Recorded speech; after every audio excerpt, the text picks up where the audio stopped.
Anoche me enteré, por accidente, de que toda mi vida estaba montada sobre una verdad que yo no conocía. No me preparé para eso, no tuve una conversación seria, no hubo contexto, nada. Fue una frase lanzada en una cena familiar, en 3 segundos, sentí que me arrancaban el piso. Todo empezó como una noche normal, de esas que parecen hasta aburridas. Tengo 21 años y una prima por parte de mi mamá vive en Vancouver. Nunca había conocido a su hijo, Jake, porque nuestras familias casi nunca se juntaban, y justo él estaba en la ciudad por una conferencia de trabajo. Pasó a cenar y yo pensé, qué bien, por fin conocer a alguien más de la familia. La mesa estaba tranquila, risas normales, charla típica de qué estudias, cómo va el trabajo, qué tal el viaje. Mi papá se emocionó porque a él le encanta apostar y Jake resultó ser igual, así que se clavaron en ese tema. Mi mamá, feliz de tener visita, sacó los álbumes viejos de fotos y nos pusimos a ver imágenes de antes de que yo naciera. Todo era ligero, hasta divertido. Yo me burlé del peinado de mi papá, un salmonete horrible, dije que era un crimen contra la humanidad, y todos se rieron. Y ahí pasó. Jake, riéndose todavía, soltó algo como, bueno, al menos tu padre biológico no te pasó el gen pelirrojo de mi lado de la familia. Lo dijo en tono de broma, relajado, como quien sigue el juego. Yo también pensé que era chiste. Un chiste raro, sí, pero chiste al fin. Lo miré esperando que rematara con algo, que aclarara, que se riera más fuerte. No pasó. En menos de un segundo sentí que me faltaba aire. Literalmente. Se me subió la presión, me empecé a marear, y lo primero que noté fue el silencio. Ese silencio pesado que no suena, pero te aplasta el pecho. Nadie habló. Nadie corrigió nada. Nadie dijo no, se confundió. La habitación se congeló. Vi la cara de Jake cambiar. Primero confundido, luego pálido, después horrorizado. Ahí entendí que no estaba troleando, que no se le fue una broma oscura, que metió la pata con una verdad que él creía obvia. Y yo, sentado en mi propia casa, en mi propia mesa, me enteré de que soy adoptado. Así, en seco. Sin previo aviso. Como si yo fuera el único que faltaba en una conversación que todo el mundo ya había tenido años antes. Desde ese momento tengo una mezcla de emociones que no logro ordenar. Siento rabia, tristeza, vergüenza, culpa, todo junto y sin turno. Rabia porque nadie me lo dijo, porque durante años me hablaron de honestidad y confianza, y al final lo más grande me lo ocultaron. Tristeza porque no sé qué parte de mi historia es realmente mía y qué parte me armaron para protegerme, o para protegerse ellos. Vergüenza porque no sé cómo mirar a mis papás hoy sin pensar en esa escena. Y culpa, mucha culpa, porque aunque sé que no fue mi culpa, siento feo por Jake. Él no quiso hacer daño. Yo lo vi darse cuenta y romperse por dentro en ese instante. Mi papá está furioso con él, y una parte de mí quiere defenderlo porque, al final, el error de él fue no saber que yo vivía en la oscuridad. Lo más duro no ha sido solo la noticia. Lo más duro ha sido el después. Dormí casi nada. Me quedé mirando el techo, repasando recuerdos, buscando señales que ahora parecen obvias, pero que antes no significaban nada. Empecé a preguntarme cosas que jamás me había preguntado: ¿quién soy biológicamente? ¿De dónde vengo? ¿Qué historia había antes de la historia que me contaron? También me da miedo hacerme esa pregunta en voz alta, porque una vez que la abro ya no hay vuelta atrás. Si busco a mis padres biológicos, puedo encontrar respuestas, sí, pero también puedo abrir heridas que ni siquiera sé nombrar todavía. No he hablado de esto con mis amigos. Con nadie. Siento que si lo digo en voz alta se vuelve demasiado real. Como si mientras me lo guarde todavía pudiera fingir que fue una mala noche y ya. Pero no fue una mala noche, fue un quiebre. Me cambió la forma en la que miro mi pasado y la forma en la que miro a mi familia hoy. Yo sé que me quisieron, eso no está en duda, pero también sé que me quitaron la posibilidad de elegir cuándo y cómo enfrentar mi verdad. Y eso pesa mucho. Ahora estoy en ese punto raro donde no sé cuál es el siguiente paso correcto. Una parte de mí quiere sentarse con mis papás y exigir toda la verdad, sin filtros, sin versiones suaves. Otra parte quiere salir corriendo y buscar por mi cuenta quiénes son mis padres biológicos, porque siento una urgencia brutal de entender de dónde vengo. Y otra parte, la más cansada, solo quiere que todo vuelva a ser. Nunca pensé que una broma de 3 segundos me iba a perseguir por días, pero aquí estoy, todavía sintiendo ese nudo en el pecho. Todo empezó como una noche tranquila entre amigos, de esas que parecen imposibles de arruinar. Y aún así, con una sola frase, yo fui el que la rompió por completo. Era el cumpleaños de un amigo y estábamos en su casa, tirados entre cajas de pizza, vasos a medio llenar y un control de consola que pasaba de mano en mano. Nada raro, nada intenso, solo risas, música baja y esa confianza que te da estar con la gente de siempre. También apareció un viejo amigo de la secundaria, Jake, al que no veía hace mucho. Me dio gusto verlo, porque con él siempre había esa dinámica de molestarnos, de lanzarnos bromas pesadas sin filtro y luego reírnos como si nada. En el colegio, su papá era casi un personaje dentro del grupo. No porque fuera mala persona, sino porque era súper poco confiable. Llegaba tarde, faltaba a cosas importantes, prometía y no cumplía. Y el mismo Jake era el primero en burlarse de eso. Yo lo había escuchado 1000 veces hacer chistes sobre su propio papá, así que en mi cabeza ese tema seguía siendo territorio seguro. La noche avanzó y entramos justo en ese tono de roast entre amigos. Yo me sentía cómodo, confiado, como cuando no tienes que medir cada palabra porque todos entienden el código. Entonces salió de mi boca la frase más estúpida que pude decir en ese momento. Bueno, al menos mi papá sí apareció en la graduación, no como el de Jake. La dije riéndome, esperando que alguien soltara una carcajada y que él me devolviera otra peor, como siempre. Pero no pasó nada de eso. La sala se quedó en silencio de inmediato. No fue ese silencio breve de huí, se pasó, fue un silencio pesado, raro, como si de pronto el aire se hubiera ido del cuarto. Vi a Jake bajar la mirada, apretar la mandíbula y decir en voz baja, sí, falleció la semana pasada. Me acuerdo perfecto de esas palabras porque sentí literal un apagón en el cuerpo. Como si me hubieran desconectado. Me ardió la cara, se me helaron las manos, y mi mente solo repetía no, no, no, no. Quise desaparecer ahí mismo. Tragué saliva y empecé a disculparme al instante, atropellándome, diciendo que no tenía idea, que lo sentía muchísimo, que jamás lo habría dicho si lo hubiera sabido. Él me dijo tranqui, está bien, pero no estaba bien. Se notaba. Y yo lo sabía. A veces alguien te dice que está bien solo para que no te hundas más, no porque realmente lo esté. Se quedó un rato más, pero ya no era la misma noche. Nadie volvió a bromear igual. Nadie volvió a subir el volumen. Todo quedó en ese punto incómodo en el que todos intentan seguir, pero ya nadie puede de verdad. Jaque se fue temprano y cuando cerró la puerta sentí que me quedé con una piedra en el estómago. Al día siguiente le escribí. Le pedí perdón otra vez, esta vez con más calma, sin justificarme, sin intentar hacer que sonara menos grave. Le dije la verdad, que me sentía pésimo, que había hablado desde una costumbre vieja sin pensar que la vida real cambia en una semana, en un día, en una llamada. Él respondió que no pasaba nada, que estaba bien. Pero yo seguía leyendo ese mensaje y sintiendo que no alcanzaba. Porque sí, yo no lo sabía, pero también es cierto que dije algo hiriente en el peor momento posible. Las dos cosas pueden ser verdad al mismo tiempo. Desde entonces no dejo de pensar en lo fácil que es usar el humor como piloto automático. Crees que conoces a alguien porque lo conociste en una etapa de su vida, y te olvidas de que la gente cambia, pierde gente, carga cosas que no ves. Yo me escudé en así nos hablamos siempre, pero ese siempre ya no existía y yo no me di cuenta. Me pegó fuerte entender que no hace falta tener mala intención para hacer daño. A veces basta con no frenar medio segundo antes de abrir la boca. Lo peor es que no puedo deshacerlo. No puedo rebobinar esa frase ni borrar su cara cuando escuchó lo que dije.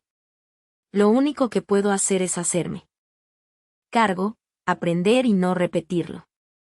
Ahora, cuando estoy por lanzar una broma personal, me obligo a pensar si estoy bromeando con un recuerdo mío o tocando una herida que quizá ya no conozco. Porque hay una diferencia enorme entre reírse con alguien y reírse sobre algo que le está rompiendo por dentro. Nunca pensé que una broma de 3 segundos me iba a perseguir por días, pero aquí estoy, todavía sintiendo ese nudo en el pecho. Todo empezó como una noche tranquila entre amigos, de esas que parecen imposibles de arruinar. Y aún así, con una sola frase, yo fui. Hoy me levanté convencido de que, por una vez, todo me iba a salir perfecto. Tenía una lista larguísima de pendientes, y uno por uno los fui tachando con esa satisfacción rara de sentir que por fin tenía el control de mi vida. Pero en cuestión de horas, ese control se me deshizo en las manos y terminé metiendo la pata de una forma tan absurda que todavía me da vergüenza contarlo.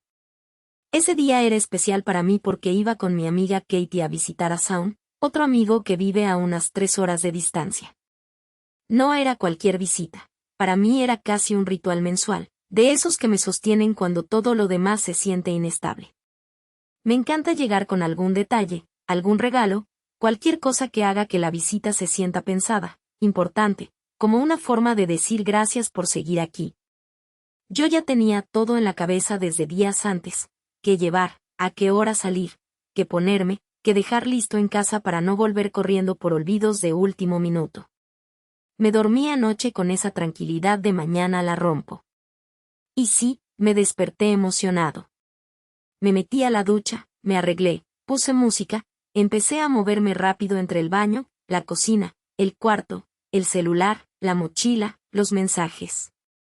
Todo como se suponía que debía salir. Y ahí fue donde empezó el desastre, porque quise hacerlo todo al mismo tiempo. Mientras me vestía, contestaba mensajes. Mientras preparaba lo que iba a llevar, revisaba una solicitud de empleo. Mientras pensaba en la carretera, estaba calculando gastos.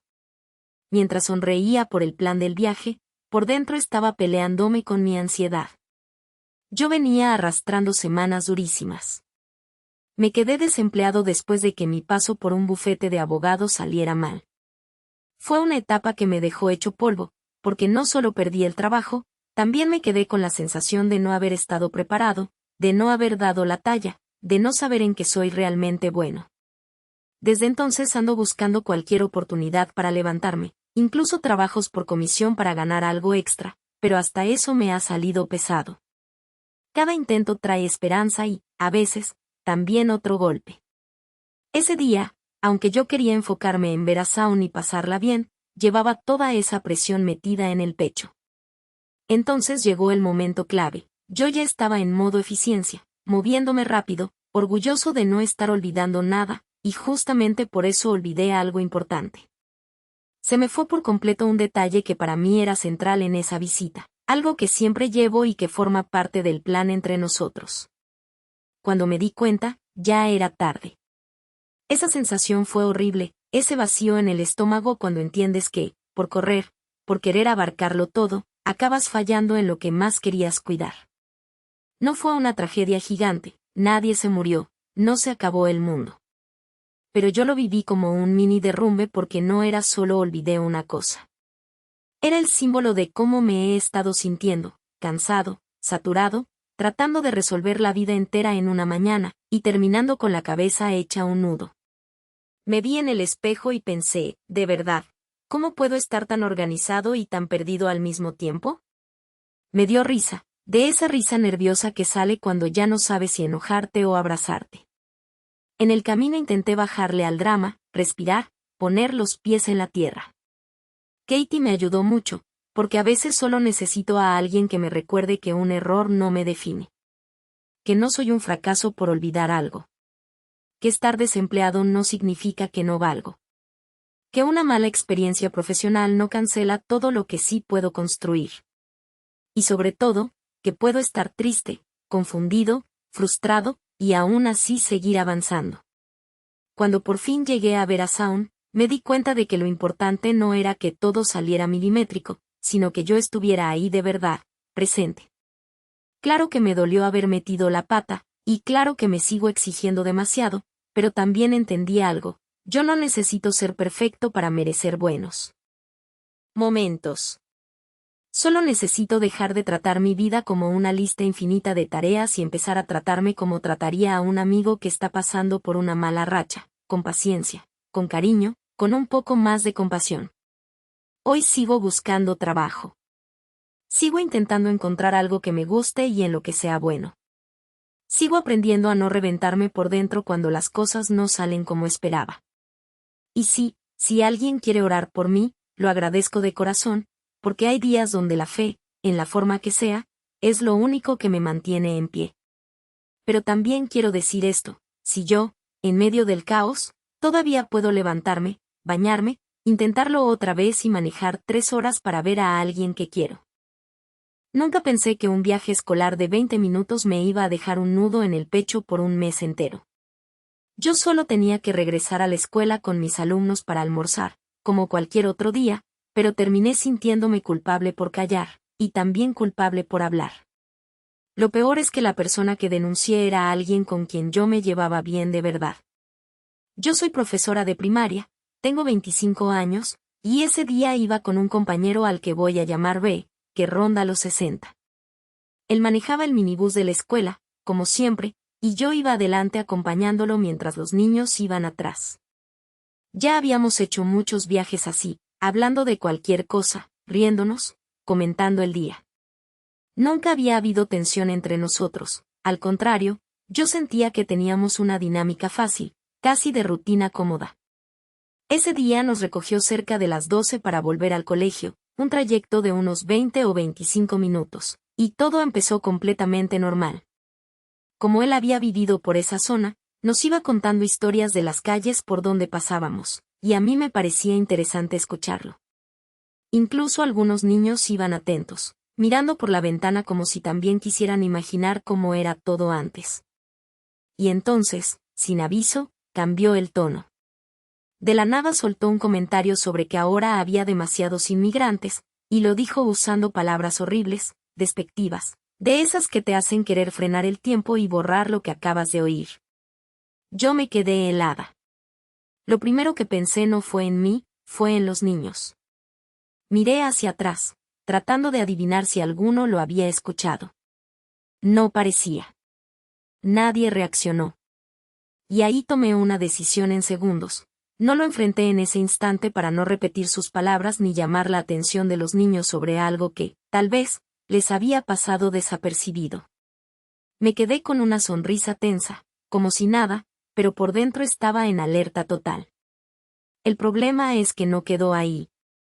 Él siguió un momento más con el mismo tema, y yo, con toda la incomodidad del mundo, logré desviar la conversación al clima, pensando que era una salida neutral, segura, inofensiva.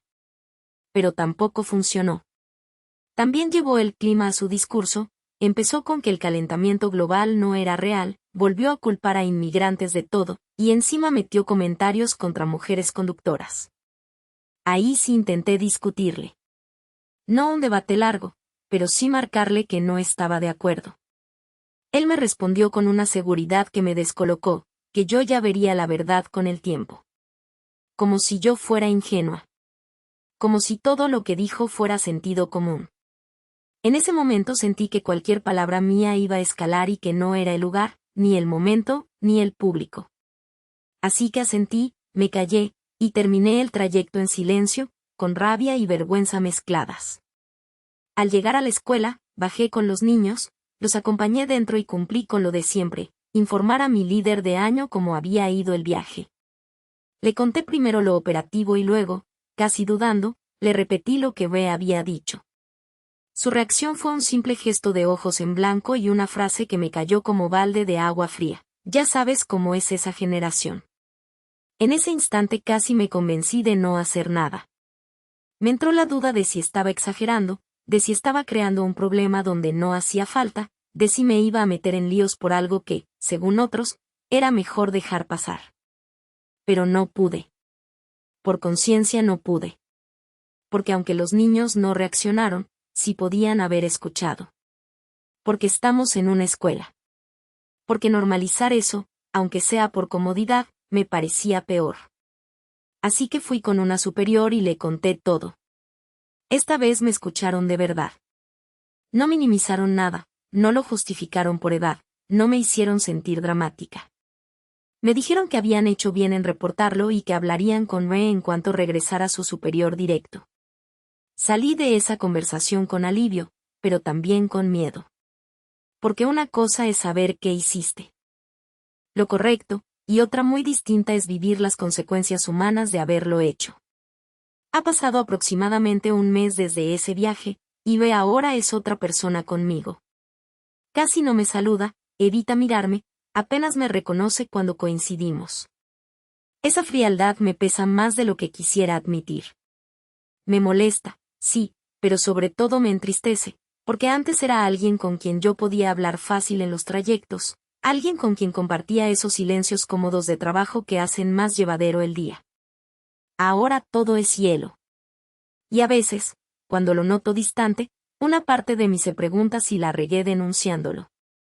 Pero luego recuerdo exactamente lo que dijo, dónde lo dijo, y frente a quienes lo dijo. Y entonces se me acomoda otra vez. La primera vez que sentí que mi matrimonio se había acabado, mi esposa seguía durmiendo a mi lado.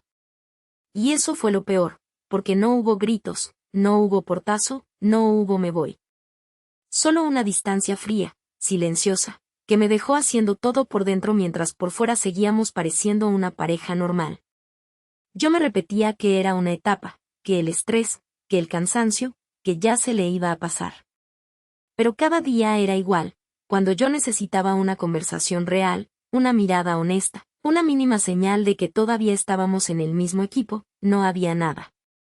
En cambio, veía como su calidez, su vulnerabilidad, su parte más humana, esa parte que antes también era mía, se iba para otros lados. Para otros hombres.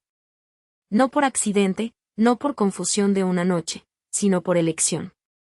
Elegía abrirse con ellos y cerrarse conmigo.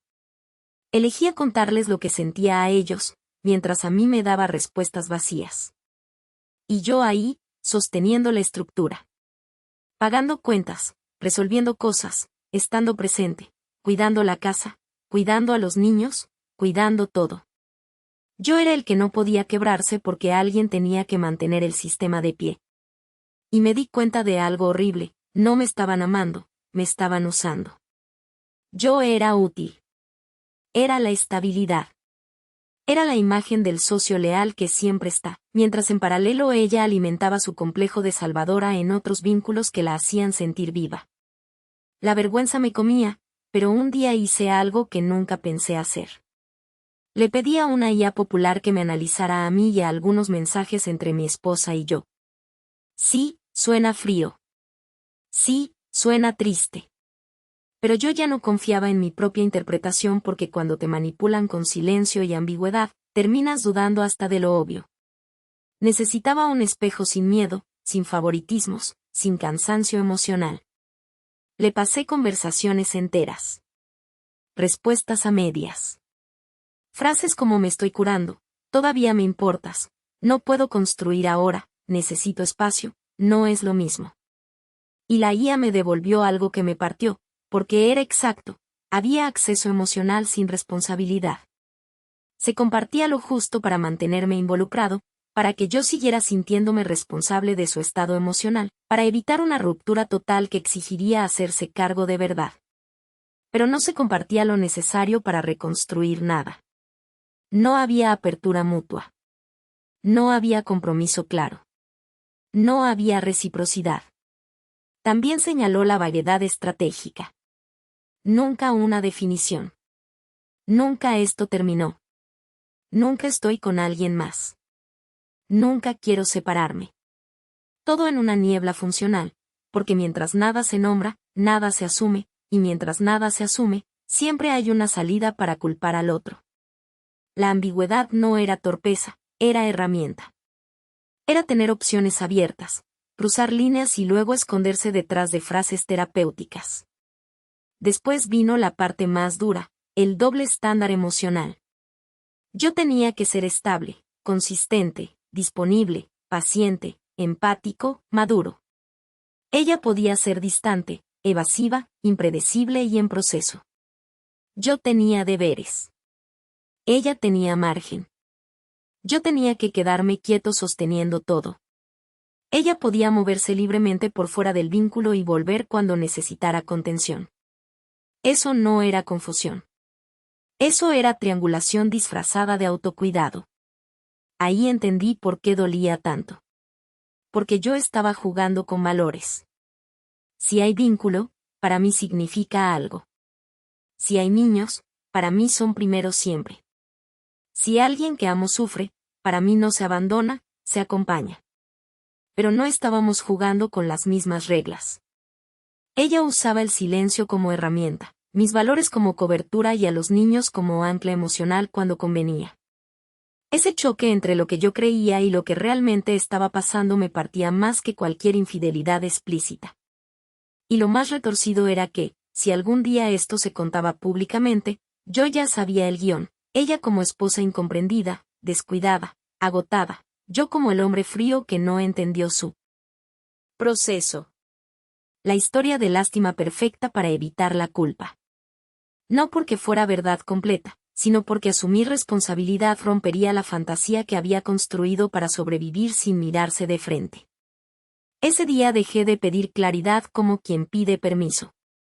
Entendí que el límite que nadie iba a definir, lo tenía que definir yo. Yo dije, con la voz temblando pero firme, que podíamos seguir conectados legalmente por ahora, sobre todo por los niños y por la logística, pero que ya no iba a seguir siendo su soporte emocional mientras ella vivía una vida paralela sin... Hace 10 minutos me convertí en mi propia historia de terror doméstico, y todo por querer verme bien para salir mañana. Yo solo quería tener una noche tranquila de autocuidado, sentirme un poquito atractivo, un poquito en control, y terminé corriendo por la casa a medianoche, desnudo, con rulos en el cabello y una pierna cubierta de crema química como si hubiera perdido una apuesta absurda. Mañana tengo un plan con mis amigos, algo súper simple, almorzar algo, caminar, buscar ropa linda para un evento que viene, nada del otro mundo. Pero para mí sí lo es. Yo casi nunca salgo por gusto entre la rutina de ser padre, el cansancio y esa ansiedad social que me aprieta el pecho incluso cuando quiero pasármela bien. Entonces esta salida me ilusionaba de verdad. Me dije que esta vez sí me iba a preparar con cariño, sin prisa, como una mini versión de Hoy también importo. Me puse los rulos, pensé en afeitarme, tal vez hacerme una mascarilla si me alcanzaba el tiempo, y en ese momento recordé una lata que había comprado hace poco, Magic Shaving Powder. Yo ese producto ya lo había usado muchísimo en 2020. Lo mezclaba con agua, lo aplicaba y funcionaba parecido a una crema depilatoria tipo Nair. Cero drama. Nunca me irritó, nunca me falló. Si lo dejé de usar fue porque simplemente no me hacía falta depilarme tan seguido como para comprar más. Así que al verlo, me dio esa confianza peligrosa de ya sé cómo va esto. Ahí empezó mi caída.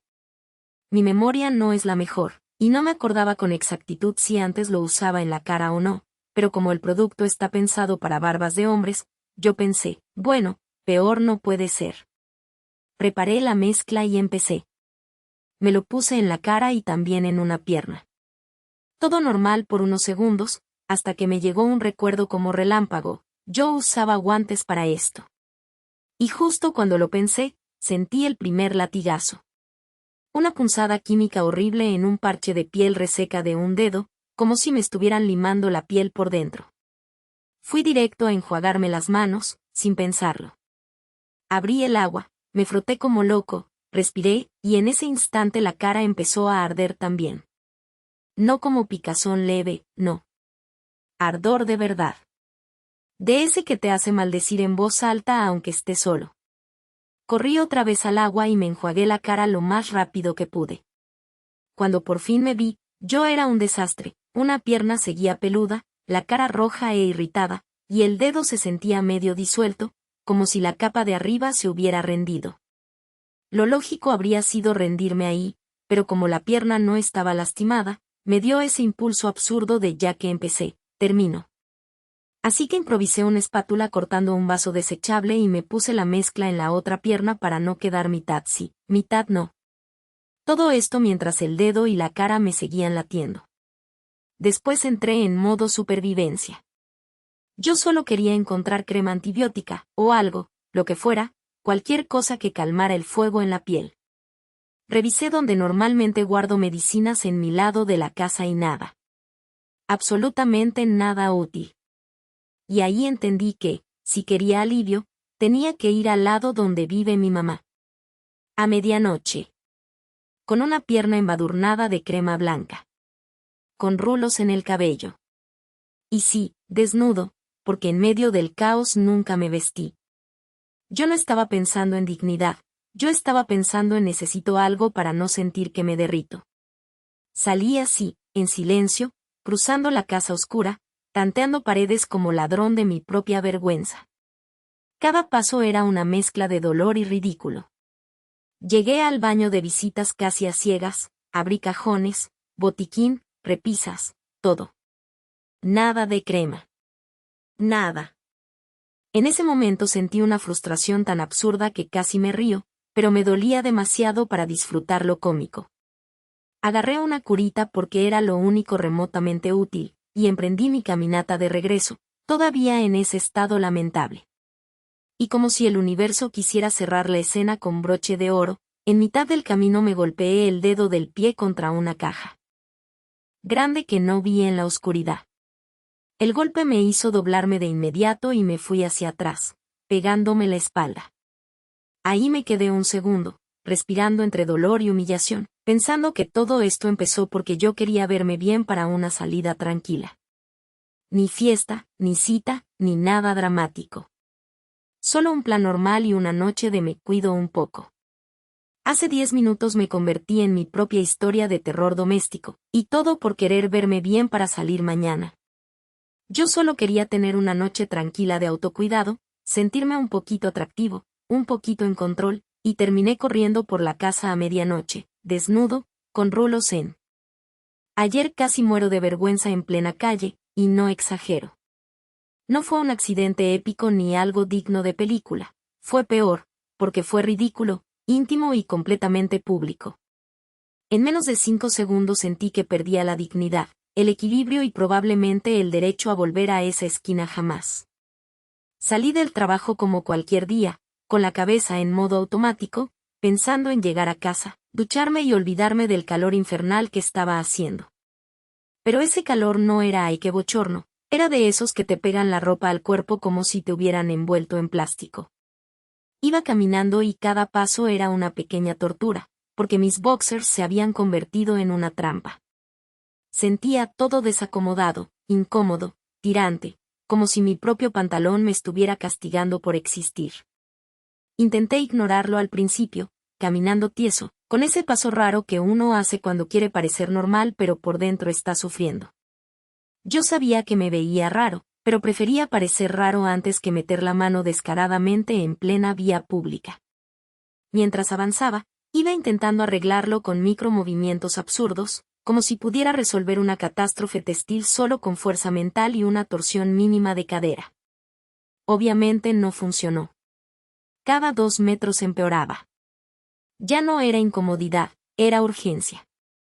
Yo solo pensaba, aguanta hasta un sitio más privado, aguanta hasta la próxima cuadra, aguanta hasta donde no haya nadie. Pero justo llegué al semáforo en rojo y me tocó parar. Me quedé quieto ahí, evaluando la situación como si estuviera a punto de desactivar una bomba. Miré alrededor. Calle casi vacía. Y al otro lado, solo una señora parada esperando también. En mi cabeza eso sonó como una oportunidad perfecta. Pensé, ahora o nunca. Un ajuste rápido, discreto, quirúrgico, y sigo como si nada.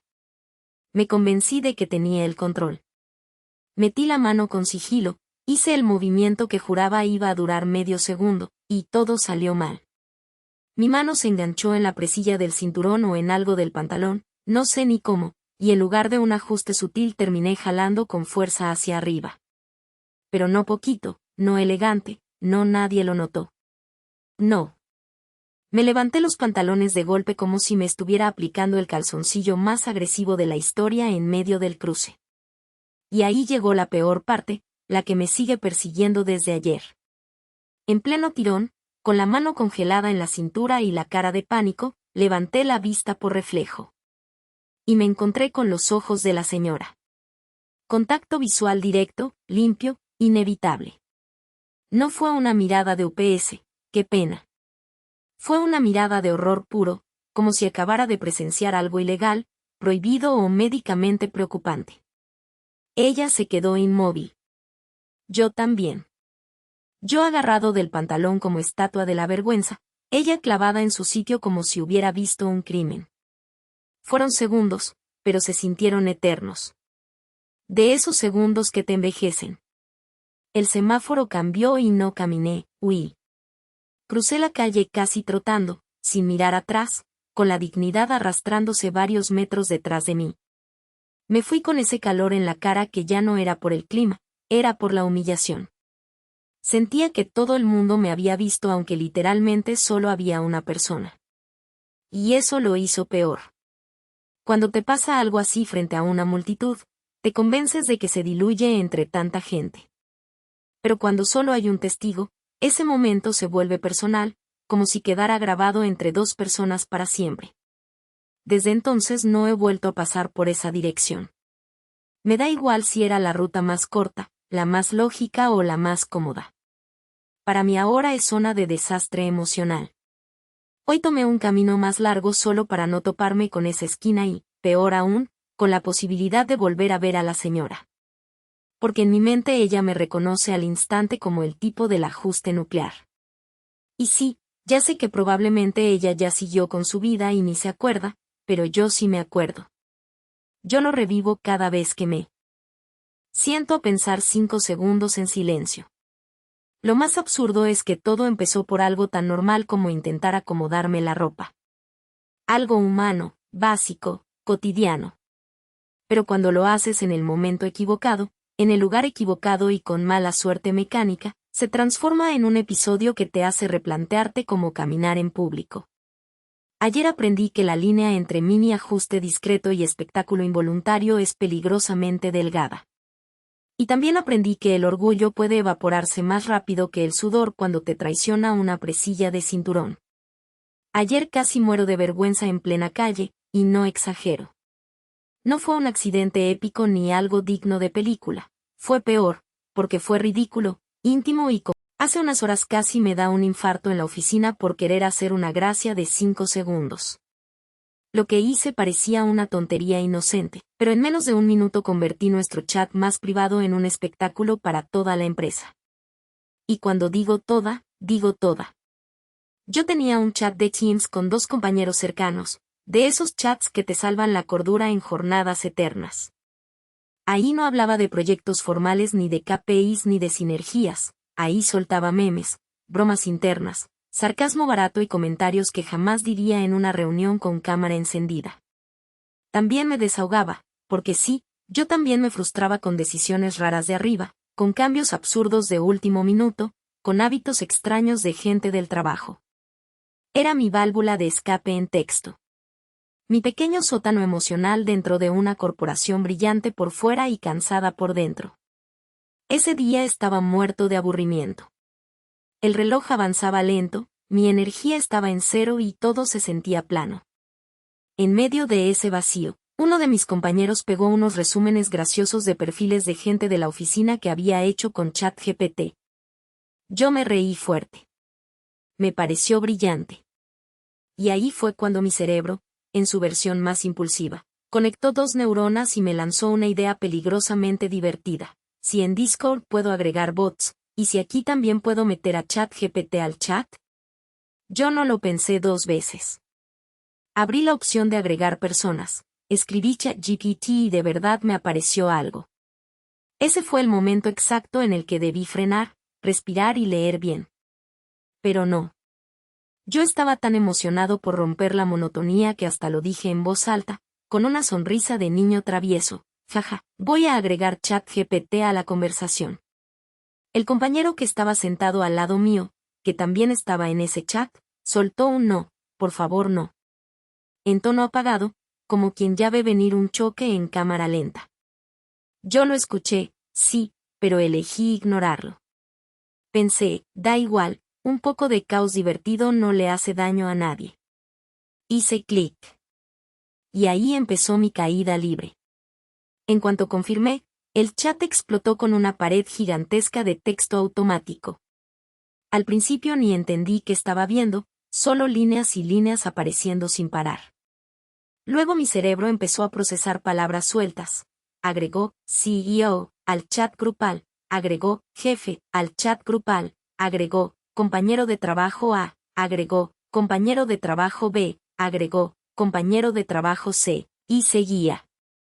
No eran 2 ni 10. Era una cascada interminable de nombres. Sentí un vacío helado en el estómago. Literalmente dejé de respirar un segundo. Me incliné hacia la pantalla, como si acercarme fuera a cambiar lo que estaba pasando. No era un bot.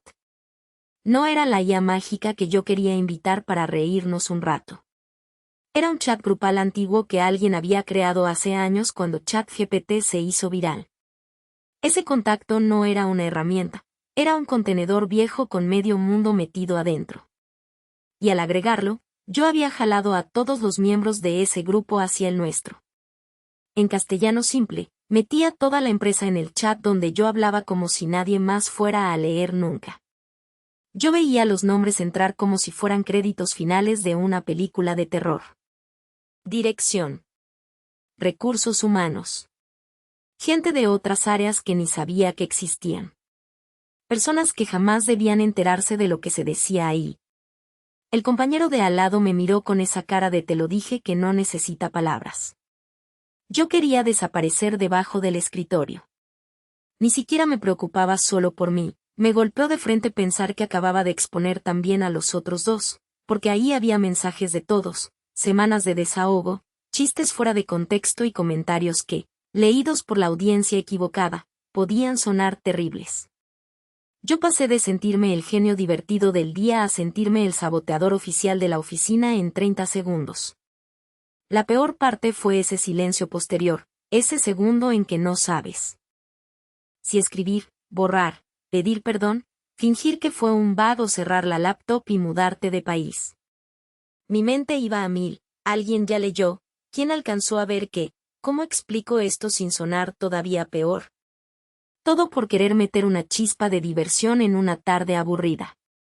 Todo por no leer 2 veces antes de dar clic una. Yo siempre pensé que los grandes desastres laborales llegaban por decisiones complejas, por errores técnicos enormes o por conflictos con mucho contexto.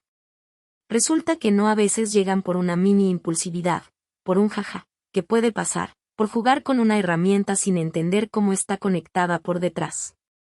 Y sí, yo sé que cualquiera puede cometerla, pero cuando te toca, no se siente como cualquiera. Se siente personal. Nunca pensé que la peor pelea de mi relación no iba a ser con mi novia, sino con un hombre que decidió odiarme desde el día 1 sin siquiera conocerme de verdad. Llevo 6 meses con M, 6 meses que para mí han sido los más bonitos y más intensos de mi vida, porque ella es mi primera novia y yo la amo de una forma que no sabía que existía. Y ahora estoy aquí, con un nudo en la garganta, esperando que no se me derrumbe todo por culpa de su papá. Con M todo empezó simple, como empiezan las cosas que luego te cambian la vida. Coincidíamos en la universidad, nos íbamos conociendo entre clases, y sin darme cuenta empecé a esperarla todos los días como si el mundo se acomodara cuando la veía llegar. Ella es de un pueblo vecino, como a 40 minutos de mi casa, y aún con la distancia nos fuimos armando una rutina que me hacía sentir en paz. Hemos tenido discusiones normales, claro, de pareja, de cansancio, de malentendidos pequeños, pero nunca nada que no pudiéramos hablar. Siempre sentí que avanzábamos juntos. Yo no digo que soy perfecto, pero sí sé que he sido un buen novio de verdad, no por pagar cuentas ni por regalos, sino por estar, por escucharla cuando nadie más la escuchaba, por cuidarla cuando se sentía rota y por respetarla cuando necesitaba espacio. Y eso no lo digo solo yo, me lo han dicho personas cercanas a ella, que conmigo se le nota más tranquila, más feliz, más ella. El problema es su papá. Desde el inicio me miró como si yo fuera una amenaza. No sé si le molesta que su hija esté creciendo, No sé si le molesta que ella me quiera. No sé si simplemente decidió que yo no le caigo bien y ya. Pero haga lo que haga, para él siempre está mal. Si voy, molesto. Si no voy, desinterés. Si le escribo, soy intenso. Si espero, soy frío. Es como jugar un partido donde la regla es que yo siempre pierdo. Varias veces le ha dicho a M que me deje, así, sin rodeos, como una orden. Y cada vez que eso pasa yo siento una mezcla rara entre rabia e impotencia, porque yo no estoy compitiendo con él, yo solo quiero amar a su hija en paz. Lo que me tiene peor fue lo último. Un día estaba en el cine. Película empezada, celular en silencio, todo normal. Entré con M, estábamos bien. Al salir veo llamadas perdidas y mensajes con tono de reclamo porque no contesté. Era él. Y en su cabeza, que yo no atendiera en ese momento ya era prueba suficiente de que yo era malo para su hija. Malo. Por no responder mientras estaba en una sala de cine. Desde ese día se puso todavía más pesado, más duro, más metido en todo. Empezó a presionarla de nuevo, a repetirle que tenía que terminar conmigo, que yo no le convenía, que mejor sola que conmigo. Y yo empecé a vivir con miedo, miedo real, no de pelear con nadie, sino de que tanta presión la terminara quebrando a ella. Yo sé que M me ama. Lo veo en cómo me mira cuando está cansada y aún así sonríe. Lo veo en cómo me agarra la mano cuando estamos callados. Lo veo en cómo se queda aunque todo alrededor le diga que se vaya. Pero también sé que ella es su hija, que vive ese conflicto desde adentro, que no es fácil llevarle la contraria al papá todos los días.